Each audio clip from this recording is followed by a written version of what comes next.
Salam sejahtera buat kita semua. Nama saya Febriana Asina Panjaitan dengan NIM 322111009, kelas PPKND Stambuk 2022, mata kuliah Ilmu Kewarganegaraan, dosen pengampu Bapak Abdi Nur Batubara, akan menjelaskan atau memaparkan mengenai Body of Knowledge Civics atau kerangka keilmuan civics.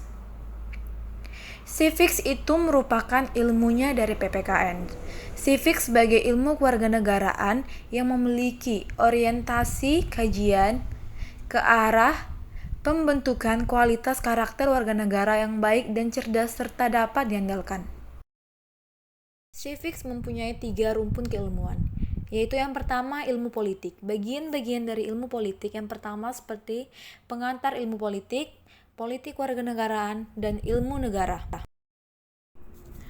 Di dalam civic ini, sebagai ilmu politik, di sini akan terdapat berbagai pembelajaran mata kuliah.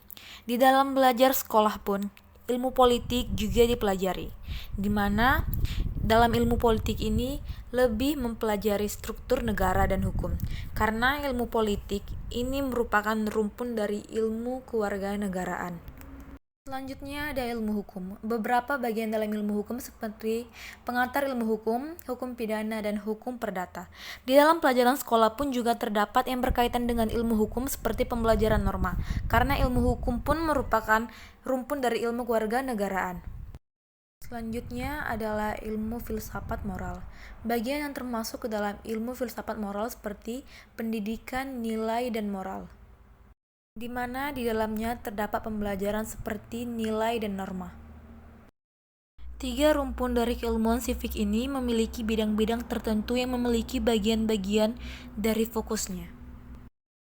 Untuk ilmu politik, maka akan berfokus pada perihal demokrasi. Lalu untuk ilmu hukum, akan berfokus terhadap penegakan hukum atau rule of law.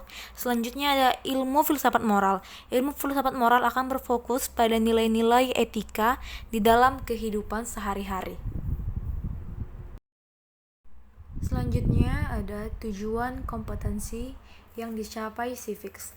Yang pertama yaitu civics knowledge atau pengetahuan kewarganegaraan. Dengan mempelajari civics knowledge ini, diharapkan warga negara semakin mengetahui, menambah wawasan serta pengetahuan tentang bagaimana pengetahuan itu dan semakin memahami bagaimana sebagai warga negara yang baik. Selanjutnya ada civic skill atau keterampilan. Di dalam civic skill atau keterampilan ini diharapkan warga negara itu dapat menunjukkan keterampilannya di dalam praktik kehidupan sehari-hari. Ada 3 bidang praktik yang harus ditunjukkan warga negara sesuai dengan rumpun ilmu kewarganegaraan. Yang pertama seperti bidang politik, bidang hukum, dan bidang moral. Selanjutnya ada civic disposition atau karakter warga negara, di mana diharapkan dengan mempelajari civic ini dapat menunjukkan karakter warga negara yang sesuai dengan pandangan bangsa Indonesia seperti Pancasila. Selain tujuan civics, ada juga kemampuan yang didapatkan dari civics. Pertama ada civic competence. Jadi kemampuan civic competence ini didapatkan melalui civic knowledge, maka akan menghasilkan civics competence. Selanjutnya ada civic commitment atau warga negara yang berkomitmen. Kemampuan ini didapatkan ketika kita memiliki sifat skill atau keterampilan ditambah juga dengan civic disposition atau karakter warga negara yang akan menjadikan warga negara berkomitmen. Confidence atau warga negara yang percaya diri. Kemampuan warga negara yang percaya diri ini dapat didapatkan ketika kita memiliki civic knowledge atau pengetahuan ditambah dengan civic disposition atau karakter warga negara. Baiklah, itulah merupakan pemaparan saya mengenai apa itu body of knowledge civics. Lebih kurangnya saya mohon maaf. Sekian dan terima kasih.